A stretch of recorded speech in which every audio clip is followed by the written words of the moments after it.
I'm hyperventilating in a bathroom in Camden Yards Stadium, and I'm furiously texting my friend Katie. 5 whole minutes have passed, and I have heard nothing. This disgusting bathroom smells like stale beer and popcorn. My head hurts, I'm shaking, I'm sweating, I'm about to throw up. I'm afraid to look at my phone, and I'm afraid to not look at my phone. I had been in a relationship for 20 years, but not with the same person. I'm a serial monogamist. I move from one relationship to the next with very little time in between, and the few times that I had tried to date casually or date more than one person at a time, it had always felt really complicated and confusing. Like once, I invited 3 prospective boyfriends over to my house at a party that I was hosting because I had idiotically thought they should all be there. I did not understand the proper protocol and how it all works. Like, if you're dating multiple people, do you tell these people about each other? But then what if those multiple people know each other? And how many people really is enough people? But then again, my longer-term relationships had not experienced a lot of success either. And so several years ago, I found myself once again trying to play the field. Only this time, it seemed more manageable. I was exploring my options here in DC, and because I wasn't really dating anyone seriously, I decided to go to the Burning Man Festival alone. And that's where I met Kurt, dancing in front of a DJ booth in the middle of the desert. I knew nothing about him, and he said, "Hey, we should go for a walk and look at the stars."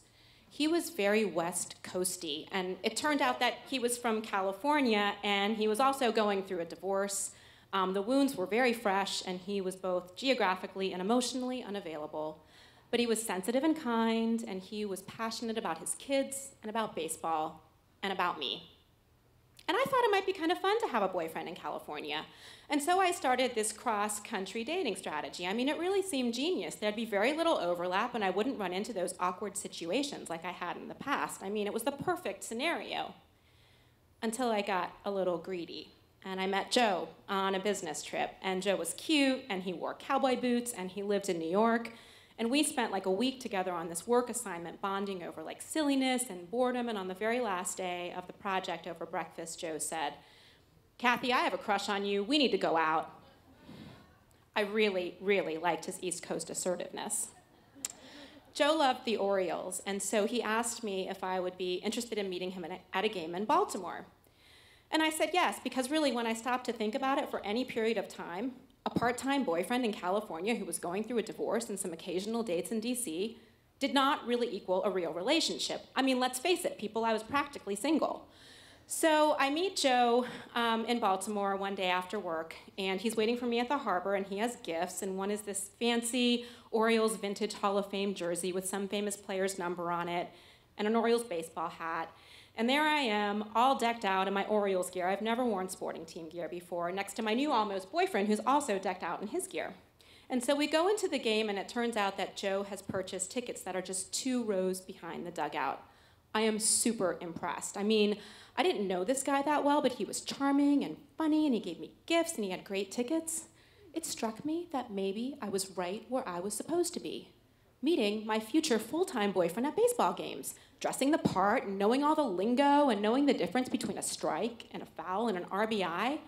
I mean, I'd have to be okay with sitting through 9 innings of the game, and I'd have to be okay with eating hot dogs. But this could be a deciding moment. We could look back years later about the first time he took me to an Orioles game when I knew nothing about baseball. And so as the game began, because we were so close up front, the Orioles mascot was like in and out of our section, and he had me up in the aisles dancing, and I was in and out of the mascot's lap and in and out of Joe's lap, and we were off to a fantastic start.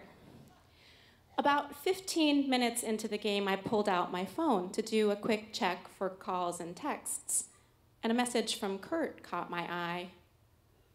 It said, "I can totally see you." My heart was in my throat.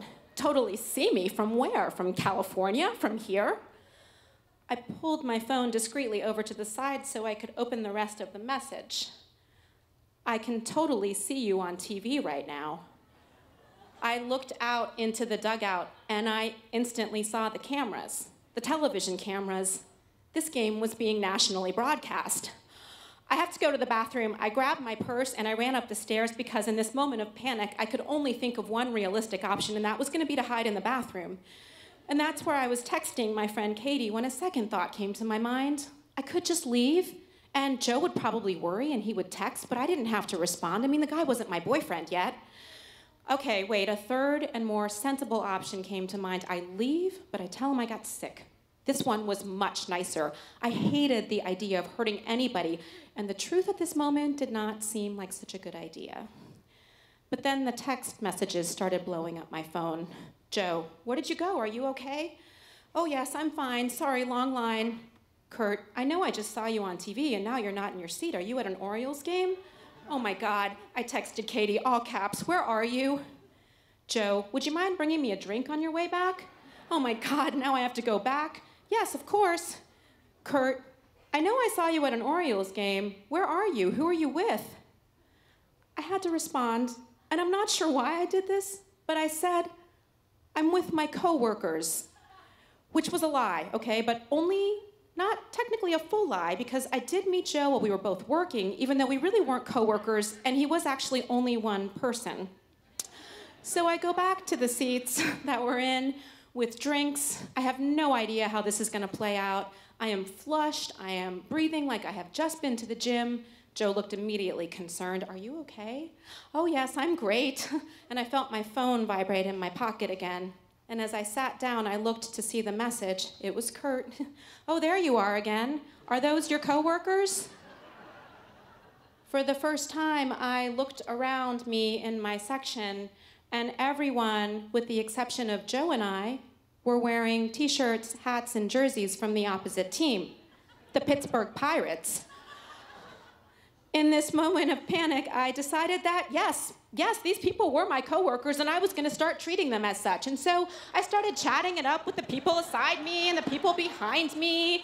And every time the Pirates scored, I was high-fiving them, and they were shouting things like, oh my God, we've converted her. What are you doing? Joe asked me at least 17 times. At one point, I had jumped into the row behind me, and I was dancing with this strange man and his wife. I was even hugging them. Are you gonna come back to your seat? Joe looked totally embarrassed. And when the Orioles mascot came back over again to my section, I was bringing my new Pirates friends over to meet him. My new fake coworker friends. It was a lot of work. I had gone completely crazy, and I barely even acknowledged Joe. I mean, God forbid I talk to him or touch him on TV as Kurt is watching me from California. I acted the whole thing out as if the cameras were there shooting me, completely oblivious to the fact that they were there shooting the game. And as the end of the 9th inning drew near, I went back down to my seat. I settled into it. I pulled out my phone. Kurt, you look like you're having fun. Sorry I was stalking you on TV. And Katie, what's wrong? Is everything okay? No, Katie, it wasn't okay. It was definitely not okay. It was so not okay that I was about to cry.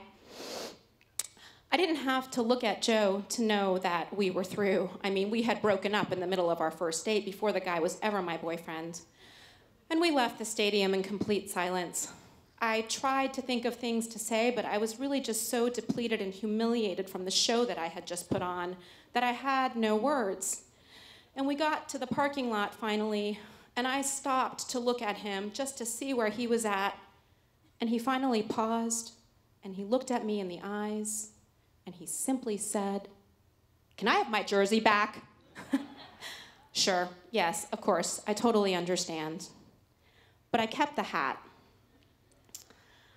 I never talked to him again, and within a couple of weeks, I broke it off with Kurt and everyone else, because none of this was fair to anyone.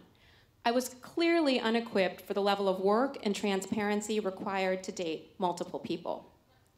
When it came to playing the field, I needed to stick to just one.